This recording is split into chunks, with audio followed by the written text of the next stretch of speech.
Good morning.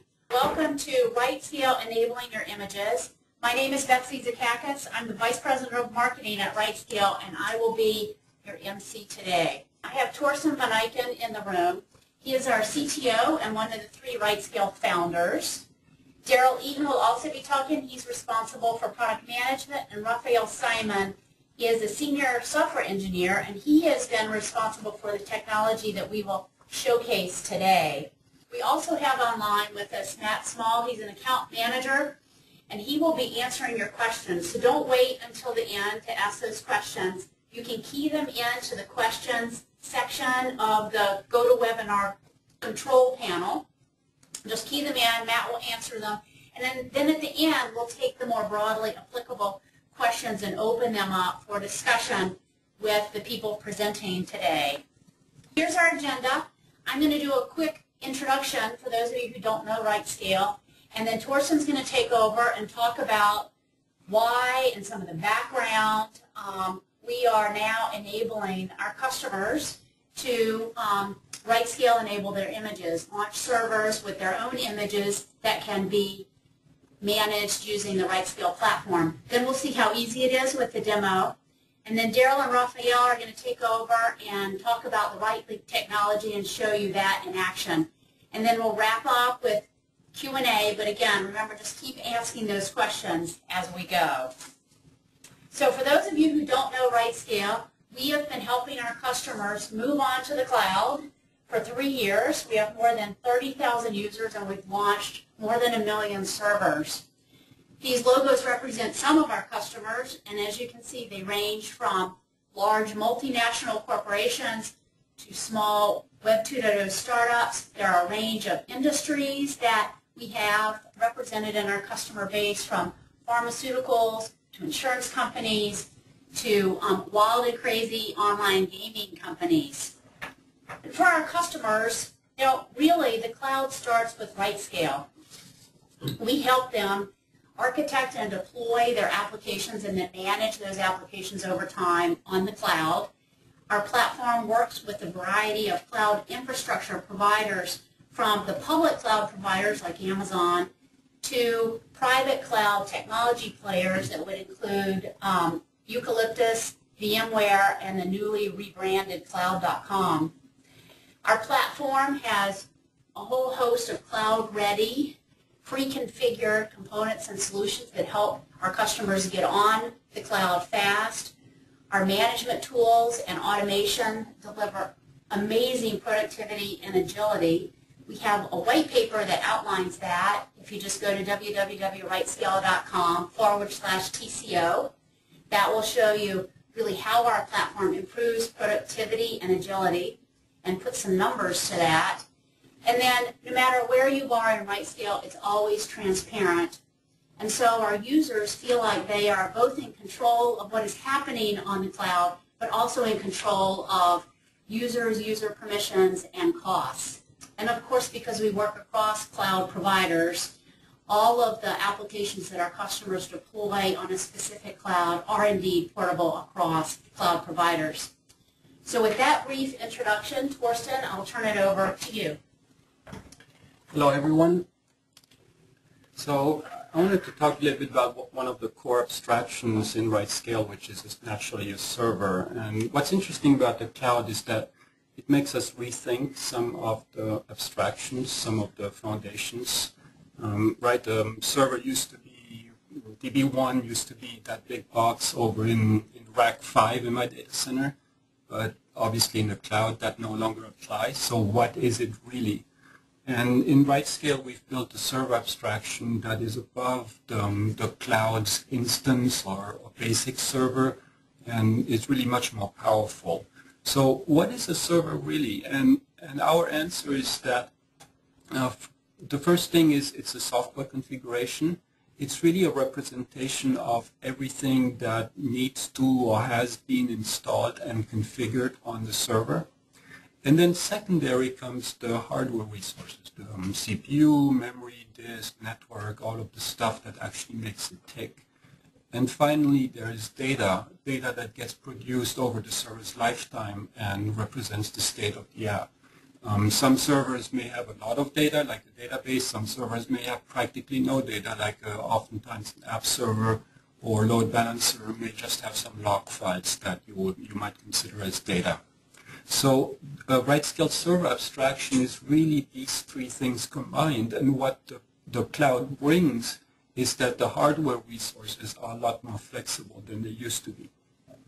So it's really this software configuration and the data that is the key. The hardware, well, it's not irrelevant, of course, but you can turn it off, you can upgrade it, you can downgrade it, you can, more interestingly, replicate and get two servers that are the same or more, and this can happen automatically like with the auto scaling. So the server abstraction is really important because it is this persistence. It's, for me, DB1 is the config for my primary database and everything that goes in it, and the disk volumes and snapshot backups that contain the data. And yeah, oh, by the way, today it happens to be running and there is some hardware associated with it. But that is the part that is ephemeral and that can come and go. And what I'm holding on to, and oftentimes we talk about servers that have no hardware attached to them because they're not running. And that's perfectly fine and makes a lot of sense. So this is really an important abstraction around which a lot of the automation, a lot of the things in Rightscale are centered. The second one is how we keep, how we represent this server configuration, which is a server template. So traditionally in virtualization, everyone creates virtual machine images. They're of course important because the server needs to boot from something. But what most people find out in the cloud is that in order to get the agility, virtual machine images are not a good answer because they're very large bags of opaque bits. Most of what is in it is irrelevant, like the standard operating system stuff. What's really important is, again, this configuration, and that's why we've moved to an abstraction we call server templates, which really captures the configuration management and builds on top of a base machine image. So server templates is essentially a collection of everything that goes into a server. There's a base image, but then there's a lot of packages that need to be installed. There are scripts that run that configure these packages. You can run chef recipes. There are IP addresses that need to be associated, disk volumes that need to be mounted. So all of that stuff goes into a server template that, as the name implies, can be instantiated many times. So you can launch many servers from the same server template. So the way this looks in the end is that you have a software stack where at the bottom there is a base image, machine image, which is what the machine boots with. And it typically has the operating system installed. And then on top of this, the Rightscale machinery using the server template installs and configures all of the applications and software that needs to be on the machine for it to operate. So traditionally we do this mostly at boot time, because what we found is that at the end of the day, the easiest way to go is to have just the base machine image, just the base OS that comes up at boot, and everything else gets installed dynamically at boot time because it's rather fast. And that makes it easy to change, to vary, to dynamically configure whether the database is in production or whether it's a staging clone of the same server template, etc. So that makes it very flexible. There are a couple of places where just booting the base operating system is not ideal. And some of the three of those are, one is if the software that needs to run takes a very long time or it's very complex to install. You know, Oracle databases may be one extreme example of that. And the time it takes at boot is just not appropriate. A second one is where you already come and have a machine image and you're already on Amazon or you're already in the cloud and you just want to get the benefits of having Rightscale on top. So really being able to leverage the work that you have already begun and then continue, and that's really the third part, which is taking an existing machine image and adding little by little the additional layers on top in order to be able to take advantage of the features of Rightscale. So that's really what today's webinar is about, is enabling you to be much more flexible with what's in this base machine image at the bottom, that you don't have to take one that we produced and that just has the base operating system image, but can have more applications already pre-installed based on your needs, and then you can gradually shift over or add more of the dynamic configuration over time as your needs dictate that, but you can make use of and take advantage of the Rightscale management functions from day one. So I'll pass it on to Daryl. Thank you, Torsten. Yes, indeed, the server templates are very powerful in terms of scaling your operations. Many of the largest deployments on Amazon are managed through Rightscale simply because it really takes advantage of the flexibility of the cloud in an easy-to-maintain way. So as Torsten mentioned on the previous slide, customers have come to us and said, well, you know, this is great that it's based off your right image, and we really like your right images, but either for compliance reasons, where we need to build our images ourselves, or as Torsten mentioned, because of special software installation issues, or you already have your own AMIs, or you have a deep library of virtualized machine images that you're attempting to bring on the cloud. For all these reasons, we've made it possible for you now to Rightscale-Enable your images. And so when you do that, you'll get immediate benefits. So for example, you'll immediately start to be able to monitor all your images. You can see standard metrics like CPU, disk space, as well as write custom plugins to monitor application-specific metrics. You'll get auditing. You'll be able to track user and machine events through our interface, check out who did what at what time across your organization. You'll also get alerts, so you'll be able to set alerts on any monitoring that you're doing. This makes possible our dynamic auto-scaling arrays, so you immediately get that for the images that you're bringing onto the cloud. And finally, you'll get all of our reporting tools. So you'll be able to see a roll-up of all your instances, what charges you're incurring across your organizations. And all this is available right when you bring your image into Rightscale without starting to adjust server templates on top of that. So we also wanted to make it really easy for you to get these benefits and get started. And Raphael will demonstrate this very shortly, but what does it take to Rightscale-Enable an image? Well, if you're on a Linux machine, you'll need to get deb package or RPM off of our website, install it, and rebundle the instance into a new image. Once you do that, you can tag the image as right link enabled, and after that, we now can take control and monitor your image. Or if you're on Windows, we have a set of executable that you can download. Same thing, bring up an instance, run it on your Windows instance, rebundle it, tag the image, and now that Windows machine is also Rightscale enabled. So I'm going to turn it over now to Raphael, who is responsible for building a lot of this with his team, and he will give you a demo of just how this works. Thank you, Daryl. Good morning, everyone. So we wanted to show you how easy it is to Rightscale-Enable your images. And so what we did is we put together a sort of template, which I'm going to show you now, which is using a bare image. That is an image that is not Rightscale-Enabled. So our server template is called the right-link starter server template, and it's using this CentOS 5.4 bare image, which I'm going to show you now. So what you would do is to use the same thing I'm going to show you in the demo now, is you would start a server using this server template, and then you would go in the server configuration, edit the image, and change it to use here. You would change it to use your personal image that you want to Rightscale-Enable. So for the purpose of this demo, I'm going to choose this one, the CentOS image, which again doesn't have any Rightscale software installed on it. It's just a bare image. And once you do that, you launch the server, and the server is going to remain booting forever. And that's because the dashboard, the Rightscale dashboard, expects the instance to come back and talk to it, which it won't do because it doesn't have our software on it. So what you will see is this. You will see this machine booting.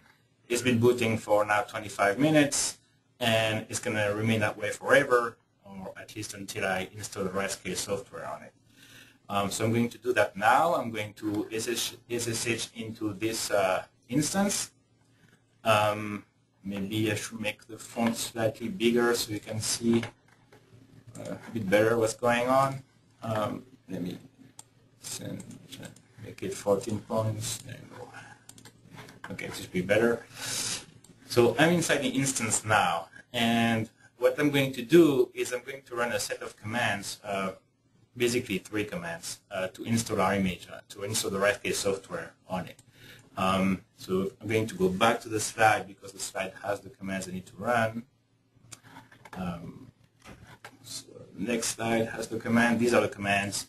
And basically, what I'm doing is I'm creating a file called cloud in this directory, Rightscale.d directory. And that's because we need to tell our software which cloud is going to run on, so it knows how to retrieve the metadata. And then once I do that, I'm going just to RPM install our package, and that's what I have to do. Okay, what happens here? Something didn't work. RP, yeah, so yeah, the code kept and paste failed. Okay, so let's see. We're just going to do it. That's what you get for doing live demos. Okay, so I'm going just to copy and paste this and replace the dot. Here's a dash. It should be a dash. Okay, just replace that with a dash, and that should do it. So now it's going to download this RPM from our mirrors, and then now it's starting to install our software. And so that you can see what's going on, I'm going to tail the logs. And here you can see that things are going on. RightLink is talking to Rightscale. So the instance is starting to talk to Rightscale and configure the machine and run the boot script. And it so happens that that starter server template has one recipe, which is our default recipe, which installs monitoring. So once this machine becomes operational, I should be able to refresh this now. So it's still booting.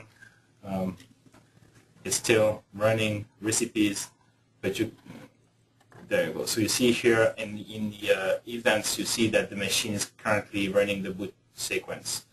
And so you can already look at audits. So now we can see that the machine is talking back to Rightscale, and we are seeing audits of what's currently happening. And I've just completed. So now it's going to go operational, and it will start sending monitoring data. So you see now that we have a graph, and it went operational. So really, all it took is 3 simple steps, and if you don't have to copy paste, it should be even easier. Where what you do is you create this cloud file to tell our software where the instance is running, and we chose EC2 here. And then you just install the RPM or the Debian. We also have a Debian package for Debian-based instances. So if you go to our support website, there will be links to those packages, and you'll be able to see where they are. That's it. Thank you, Raphael. So we'll have links at the very end of the presentation of where you can find how to get started. But a few more slides before we get there. I just want to take a brief break to talk about, well, what is RightLink? And RightLink is essentially the next evolution of Rightscale instance management. It's currently in beta. It is an open source agent that runs on a virtual instance and operates on Rightscale's behalf. The reason why it's open source is because we want our customers to know exactly what we are putting on the image. That is for compliance reasons. It lets us operate in a variety of different places, including virtual private clouds where instances have to call out to us through a proxy. They're state aware, so they know exactly what state a server is in and can only make the changes that it needs to when it receives commands from Rightscale.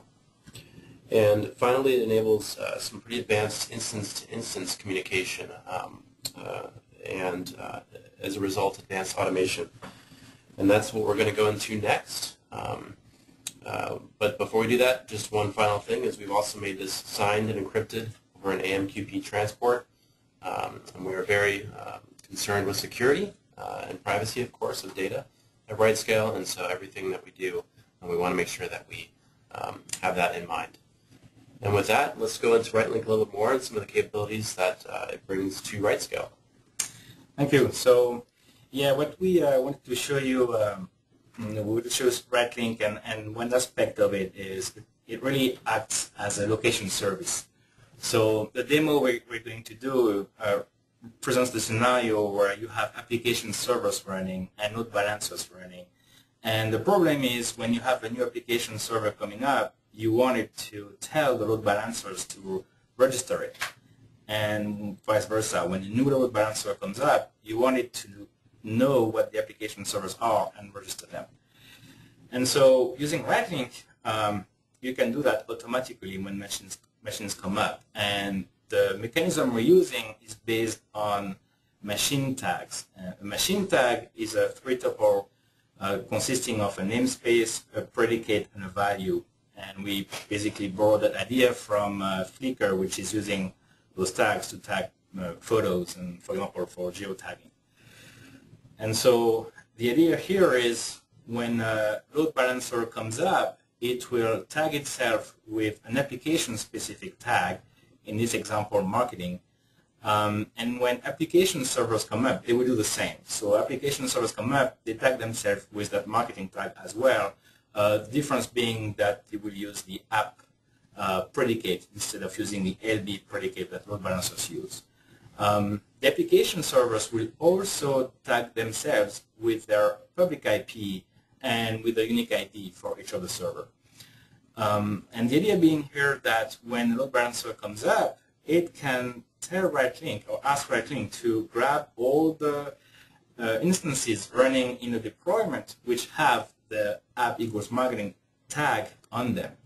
And the result of this query will contain not only the instance ID of each of the machines, but it will also contain all the tags associated with each machine. So the load balancer will actually have access to the IPs and the IDs of each of the application servers. Once it has that, it can configure itself to then start load balance across those application servers. On the other side, when an application server comes up, it's able to tell RightLink, hey, ask anybody having the LB equals marketing tag to run the register recipe. And so automatically, all the load balancer will know about this new application server. So just to be clear, the two directions are needed because you may start an additional app server when many load balancers are running, or vice versa, you may be having to relaunch a load balancer because it died or it crashed, or maybe you may need another one while many app servers are already running. So that's why there's the two directions that either side can locate the other. Right, right. And for the purpose of this demo, what we've done is we have made those operational recipe, which means that to begin with, none of the load balancers or none of the application servers rather are configured. So just so that we can show you how to do it, but in practice, in production, you would have those recipes run when the machine starts. So let me show you the deployment right now. So we have a deployment we put together. So we have a deployment we put together which is using 2 front ends and 4 application servers. And it so happens that those application servers are actually running Windows, and I'm sure. Do you want to just switch back and talk about the... Yes. Sure. Forgot to go through a slide there. Yep. No, it's not a problem. I mean, we could have gone through afterwards as well. Yeah, so Raphael's going to spice it up a little bit with some of the machines inside of deployment being Windows machines. And just to let you know, So you've always been able to start and stop and do basic management with Windows, and now we are advancing that to give you everything else that you know and love from Rightscale. So this includes monitoring, alerts, escalations, scalable arrays. We have Windows 2003 in beta now, and 2008 is coming very soon. We have base write images that you can start playing with and start using and creating server templates on top of. We have a base server template example out there right now, which has a blog engine, which Raphael will show you. These server templates can either support Chef or PowerShell 2.0 write scripts. And finally, we have an installable write link agent. So if you do have your own AMIs, your own Windows AMIs, as I mentioned before, you can download our executable and set up write link on those AMIs and rebundle. So with that, we'll switch back to the demo. Just we've been getting a lot of questions from many of you about Windows, so I'll let Raphael get through the demo, which will show some of the features, and then we'll circle back to some of those questions, and you'll speak a little bit to what it takes. Great. Okay, so yeah, those 4 machines here, those 4 application servers are actually running Windows, and they're using we're using an ASP.NET application called Blog Engine. It's an open source application written in C#. So we have our 2 front ends, and those are Linux boxes. So one thing we're showing you here too is how easy it is to actually have heterogeneous deployments where you have machines running Linuxes and machines running Windows. So the first thing I want to show you is an application server registering itself with a front end.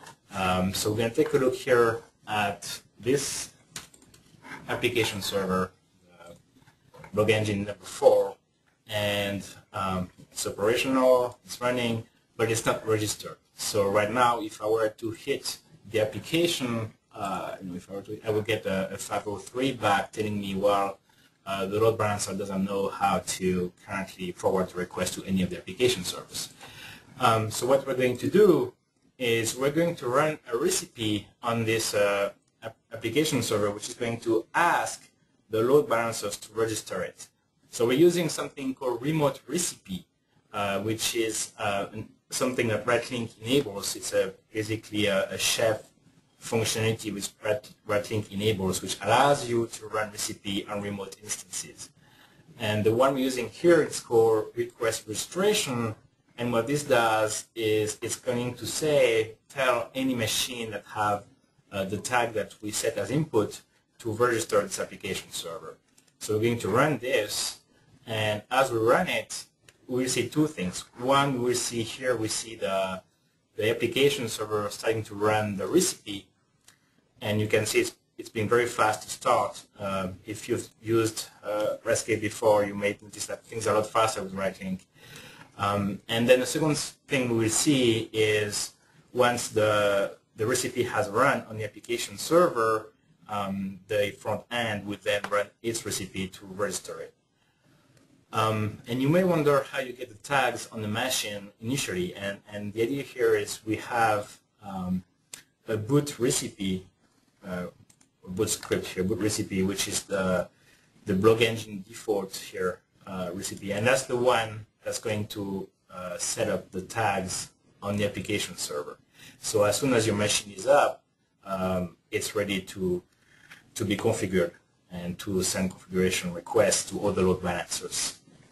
So we see here that the Blog Engine has finished running its recipe, and now you can see the 2 front ends just kicked in and now are running their own recipe to add this application server to their configuration. So you can look at the audits, and you see things are running, and actually it's done. So now if I go back to this same page I was getting a 503 on, and I refresh it, I should get now an ASP.NET, the Blog Engine application should come up. There you go. So I'll show you how RightLink allows you to really easily have a dynamic registration mechanism. And the other way around would be now from a front end, being able to grab those tags and configure the front end with all the running Blog Engine. So I'm going to go to front end one and run the recipe called register all, which is going to register all the application servers. I could also show you here we are running a HA proxy to load balance those requests, and there's a status page you can take a look at. I have to remember dash status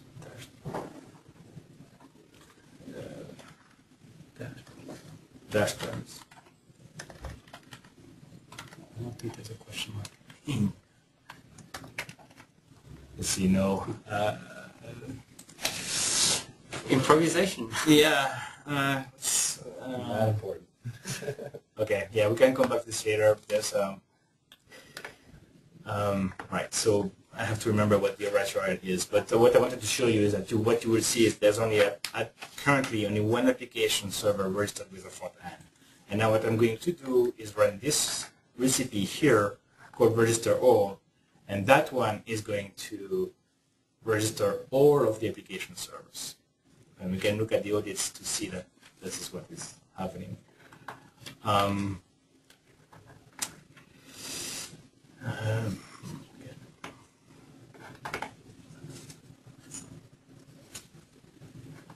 Okay.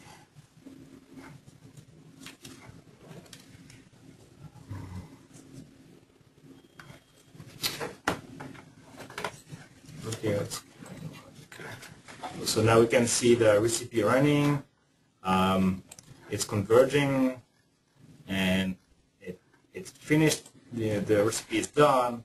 So now all the application servers are registered with the load balancers, and everything will be dynamic from now on. The HA proxy will take care of forwarding requests to any of the application servers. So if you want to flex a little bit with the HA proxy status page, see where you can get it. We have a bunch of questions here, so I can take that.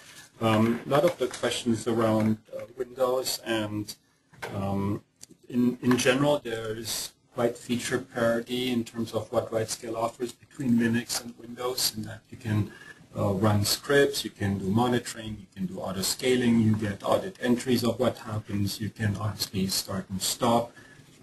So all of these things are available both in the Windows side and on the Linux side. The whole packaging and getting started is slightly different, and I'd like Raphael to speak to that a little bit later once he figures out the rest of the demo here.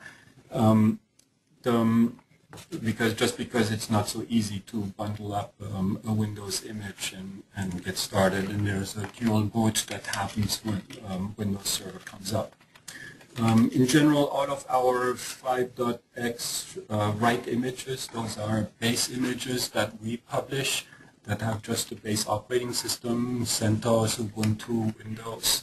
They all use WriteLink, so all of those are WriteLink enabled. They're backwards compatible, so all of the write scripts that used to work with older images work with the new ones. If something does not work, that's a bug, and we assume you will let us know pretty quickly. Just on the another question about the tags. So we've started to use tagging extensively in Rightscale, and many of the objects in Rightscale, whether they're volumes or servers or images or multi-cloud images, can be tagged, and so you can set that. What we've done is that there's really two access paths to tags. One is programmatic, and Raphael alluded to that, in that a recipe can set tags, can reset clear tags, can query tags. So a server can find out about other servers programmatically. That's really at the heart of the demo. However, all the tags are available through the UI. So you can go into the UI and manually add or remove tags, and, for example, mark an app server, remove the tag so it's not found, because maybe there's a problem with it that you know about. I'm a very big fan of being able to go in and override any magic automation that happens, because in my experience the automation works great except on the bad day, and you just know better. And unless you can go in, you're going to be unhappy. That's at least what always happens to me. So everything is always designed to be transparent and so that the human operator can override what's going on. Couple of questions about monitoring. In particular, someone asked about solar. We use CollectD, which is an open source monitoring system to collect all of the stats.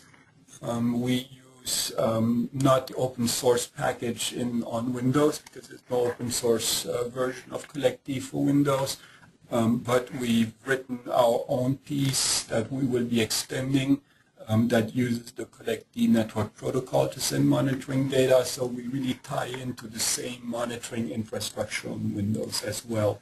I'm now not familiar whether there's a solar plugin. I suspect not, but the list is really long. It's over 100 plugins at this point. You can also write your own. We routinely do this to collect like application level monitoring stats and things that otherwise, there's no standard plugin because it's your own app. So if there is not a solar plugin, you can extend those things. How we're doing? Yeah, I think a final page. Sorry about that. So this is the page I was trying to get on, which shows the HIPAA proxy status page, and we can see here that since we registered all the application servers, we have all of them.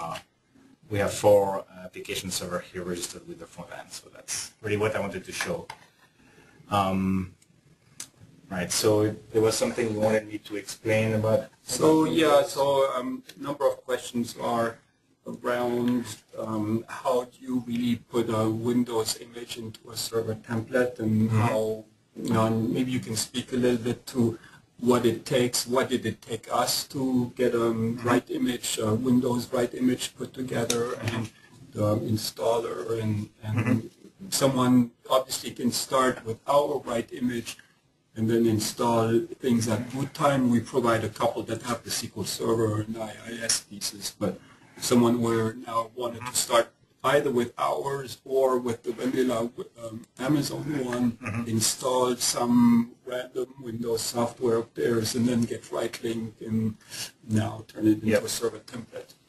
Right, so we have produced 4 images that we have published, and there's actually 2 of them are bare images. So one is 32-bit and one is 64-bit. And currently we have Windows 2003 released. We are working on releasing 2008 very soon. So the idea is you would probably take, the easiest way to go would probably to take one of those bare images and install your software on it and rebundle. Another way to go would be to start from, if you have an image which you have already went through the pain of configuring and you just want to Rightscale-Enable it, then what you would do is you would take that image and you would install RightLink on it. We have this installer. We will show you the links at the end of this webinar. And so you just go to that page, you download the installer, install it, and then bundle the image, and there you go, you are Rightscale-Enabled. It's very similar to the experience I just showed you on Linux. And here you can see this is the MI that we're using for the demo, and that's one of the 4 images we produced. They are all labeled Windows 2003, V530 beta, and we have a 32-bit, a 64-bit, and we have a version of 64-bit which comes with a SQL Server and one which is bare. And the way it works a bit more, just at a very high level, the magic is basically we're running a service. So the instances are running a Windows service, and that's how we can talk to Rightscale. So it's basically the equivalent of running our daemon on Linux instances. We're running a service in Windows, and we're talking back to Rightscale using that service. And just now you click to a couple of levels there. Yeah. Can you click on back button just once? There's a couple of abstractions here, which is that server template. What we've introduced is the notion of a multi-cloud image, which is really a collection of cloud-specific images. Users operating in Amazon already deal with multiple clouds because each region, US West, US East, Europe, Asia Pac, is a different cloud. you need different images. They can be largely the same, although in the Windows world, actually the Asia Pac and the Europe images are different from the US one because they have different languages installed. And so now when you have a server template, it can be based on a multi-cloud image, and depending on which cloud you launch a server in, the right image that applies to that cloud will be called. So the intent is that the different images provide the same base functionality on top of which the server template then installed. And I'll just hang on here. Someone asked about private Eucalyptus clouds, and we are supporting that. And we have customers using it. A lot of functionality, more functionality will be released in the coming weeks. I believe one of the questions is about, I think, do you need AWS credentials? It could be that our sign-up process requires AWS credentials. If there's an issue around that, I would recommend you just contact support and contact us directly so we can work something out in that direction. But again, you would, for each private cloud, you need your own image that is installed in that private cloud. That really happens outside of Rightscale largely at this point due to what the private clouds offer. But once you have it, you can bring it into the multi-cloud image, into your server templates, just the same way you can from another AWS region. Great, thank you. Okay, I think at this point I'm pretty much done with the demo. We can go back to the slides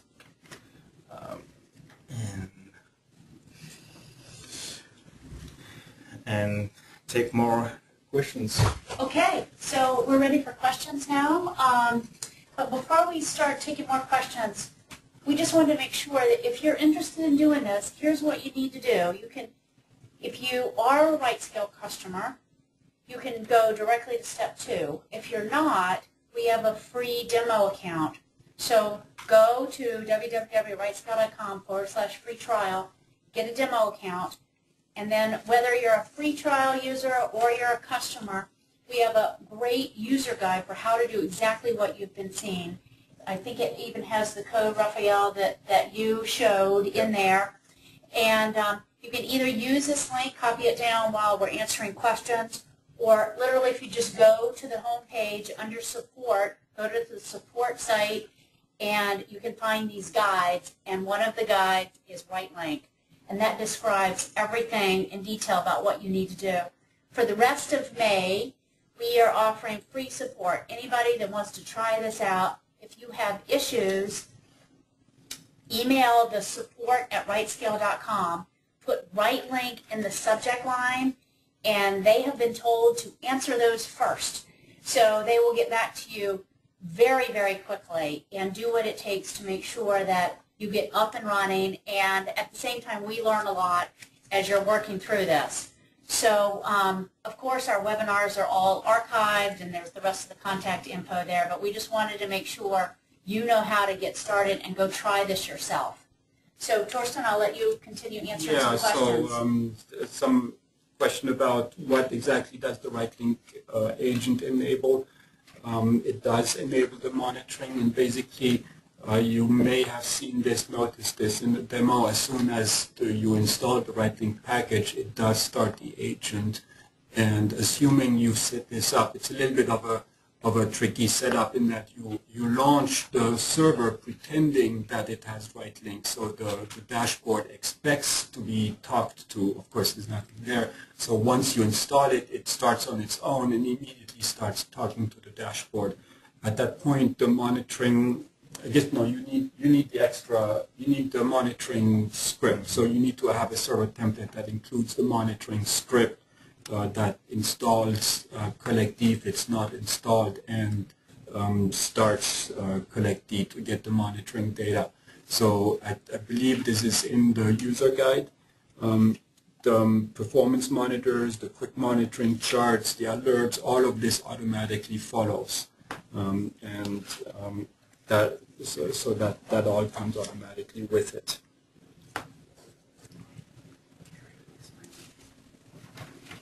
Just looking here. The question about security, obviously we're very sensitive to installing the right link agent is yet another piece of software that you're installing. That's one reason that we have open sourced it and that it is available all in open source form. We are also working with companies on the HIPAA compliance side and have worked through some of those issues at that level as well. Question about rack space, since we're talking about multiple clouds. It is still in beta. That was the question. Is there a release date? Can you talk a little bit? We're working closely.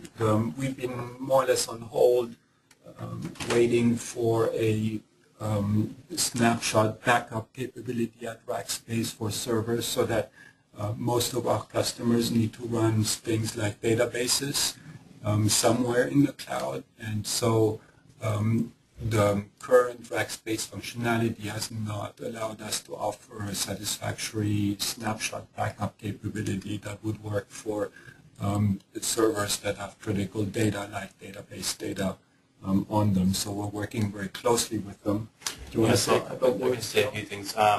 Yes, you can do a lot of the basic instance starting and stopping, and even if you do write some of your own server templates, you will be able to get them going on Rackspace. However, we are working very closely with them to bring the full value of Rightscale to their cloud, and you'll be seeing stuff released over the summer, both from us and them in that flavor. Another question is about, can I edit my server templates on the local box and then upload them to Rightscale? That is currently not available, but really what we focused on is making the development workflow as easy as possible, and that is something we keep improving, and we have some major revs that we hope to make over the coming months, so that in a way, the chef recipes really allow you to do that more easily, and that at that point, all of the code that configures your server is in those recipes and cookbooks. That is checked into a standard source code repository. We prefer to use Git, but Subversion is supported as well. I'm not sure if others are supported. I think that's the two that Chef's standard supports. So those code repos under your control. You can test many of the recipes on either a local machine or on a machine in the cloud that you SSH into and work on. And at that point, sort of the whole workflow of editing, making changes, testing it out, checking it in, launching a fresh server, so you see from a fresh start that everything works. Unfortunately, right, this is coding, so usually there's some bug. You can log into that server, fix it, check in the change, and iterate. So it becomes much more of a developer workflow. And we find that we tend to mostly use servers in the cloud because it's so convenient. But it's not, you don't have to edit things in the web page and sort of always go through the web page for most of the edit, test, debug cycle. I'll say one more thing on the HIPAA compliance as well. We have been working very closely with some of our enterprise customers, and you probably saw some pharmaceutical names on there. So we have introduced a lot of features into the platform and into the dashboard. The auditing, of course, is critical. We also have some more advanced user management, so you'll be able to revoke SSH keys automatically for users within the organization, and it will automatically get removed from all of the instances under control. And we'll be hopefully publishing very soon our statement on the HIPAA compliance. But just to reiterate that we are it is a top priority that everything is secure and that data is secure and private through our system. Question about whether we are planning to have tools to transfer virtual machine image into the cloud. The answer at the moment is no, because it is really a feature that is quite cloud specific and to a large degree needs to be dealt with at the cloud level. Also in Amazon, there's a limited set of kernels available. So we're really looking to the cloud vendors and working with cloud vendors to make that transfer of images as seamless or as easy as possible to get on. Another maybe a somewhat related question, how easy is it to move an instance to EBS? EBS is the Elastic Block Store. It's mountable network drives in Amazon. And we are now publishing all of the base images also using boot from EBS, so where the machine boots from an EBS volume, which provides benefits in terms of durability and also being able to stop and start and restart later the image. So that transition is now relatively seamless, and you can switch from a I don't know what to call it, standard, traditional, old school S3 AMI to a boot from EBS one, and we fully support that. Also, another question about the transition from our pre-write link V4 and older write images and scripts to V5, and I believe I said earlier that all of the write script functionality that was available in V4 and previously continues to be supported in V5, and it's not something we see going away.